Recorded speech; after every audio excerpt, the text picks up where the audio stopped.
پرواز همیشه نمادی از آرزوهای دوردست بوده. از همون لحظه که هواپیما بلند میشه و ما از پنجره به بیرون نگاه میکنیم، چشماندازی تازه بین چشمانمون گشوده میشه. این بار مسیرمون از تهران به سمت شهر زیبای سلیمانیه است، شهری زنده در دل کردستان عراق. اما پرواز فقط این مناظر زیبا نیست. پشت صحنه هر سفر هوایی شغلی قرار داره که بخش بزرگی از تجربه پرواز رو شکل میده. مهمانداری، شغلی که اغلب تنها با لبخندها و سرویس‌های داخل پرواز شناخته میشه، اما حقیقت اون بسیار عمیق‌تر و دشوارتره. مهمانداران در نگاه نخست میزبانانی مهربان به نظر میآیند، کسانی که با لبخند به استقبال مسافران میآیند، چمدان‌ها را جابجا می‌کنند و به شما خوش آمد میگویند و نوشیدنی یا غذا سرو می‌کنند. اما وظیفه اصلی اونها چیزی فراتره: حفظ امنیت و آرامش پرواز. آموزش‌هایی که مهمانداران می‌گذارن شامل سناریوهایی که شاید هیچ مسافری حتی به ذهنش نرسه، از مدیریت دود و آتش در کابین گرفته تا کمک‌های اولیه در شرایط بحرانی، از تخلیه سریع هواپیما در چند ثانیه تا برخورد با مسافران متخاصم. آنها باید آماده مواجهه با شرایطی باشند که لحظه غفلت میتونه به حادثه‌ای بزرگ تبدیل بشه. در کنار این نقش حیاتی، مهمانداری یکی از مشاغل چندبعدیه، ترکیبی روان از روانشناسی، پزشکی، مدیریت بحران و البته مهارت‌های ارتباطی. یک مهماندار باید بتونه تو هر لحظه‌ای آرامش خودش رو حفظ کنه، حتی اگه تو دلش اضطراب موج بزنه. باید لبخند بزنه حتی در شرایط خستگی شدید و باید برای مسافر نماد آرامش و اطمینان باشه. اما در عین حال این شغل جذابیت‌های خاص خودش رو هم داره. پرواز مداوم به نقاط مختلف جهان، آشنایی با فرهنگ‌های گوناگون، دیدن شهرها و کشورهایی که شاید برای بسیاری فقط در حد رویا باقی بمونه. برای کسانی که عاشق سفر و تجربه‌های تازه‌اند، مهمانداری میتونه دریچه شگفت‌انگیز به دنیا باشه. همونطور که ما در این مسیر از تهران به سلیمانیه از فراز کوه‌ها و دشت‌ها عبور می‌کنیم، مهمانداران در طول سال بارها چنین چشم‌اندازهایی رو می‌بینن، گاهی از بالای اروپا، گاهی خاورمیانه و گاهی بر فراز اقیانوس‌ها. اما روی دیگر سکه دشواری‌هایی که کمتر به چشم میاد: ساعت کاری نامنظم، پروازهای شبانه و طولانی، تغییر همیشگی ساعت زیستی بدن، همه اینها فشارهای سنگینیه که به جسم وارد میشه. دوره‌های طولانی دوری از خانواده و دوستان، از دست دادن بسیاری از لحظه‌های مهم زندگی شخصی، از دست دادن جشن‌ها تا دیدارهای خانوادگی، بخشی از واقعیت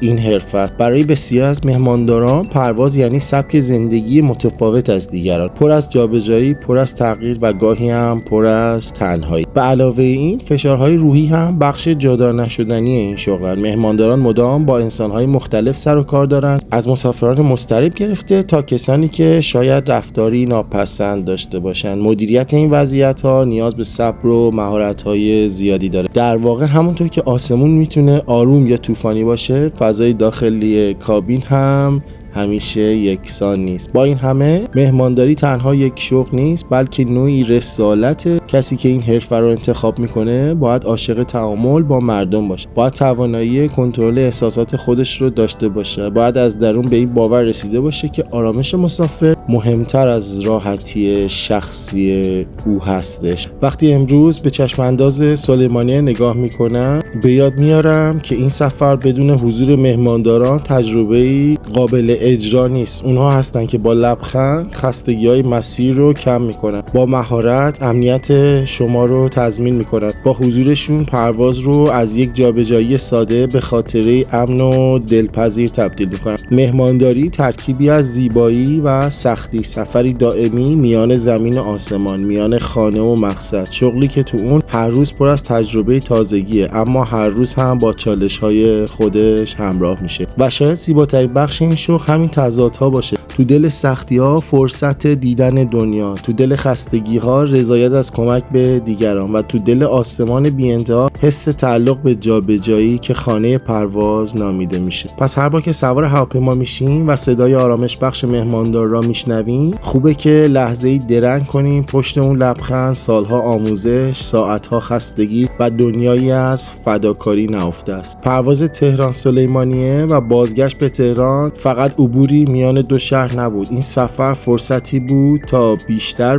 بیاریم ارزش کار کسانی رو که شاید کمتر دیده میشن، اما حضورشان برای ما حیاتیه. مهمانداران، کسانی که با وجود همه سختی ها همچنان رویای پرواز رو برای ما زیباتر و امن‌تر میکنن. خیلی ممنون که تا انتهای این ویدیو همراه من بودید. خیلی خوشحال میشم که ویدیو رو لایک کنید و برای دیدن ویدیوهای بیشتر تو این زمینه دکمه سابسکرایب رو بزنید. به امید موفقیتتون. خدا نگهدار.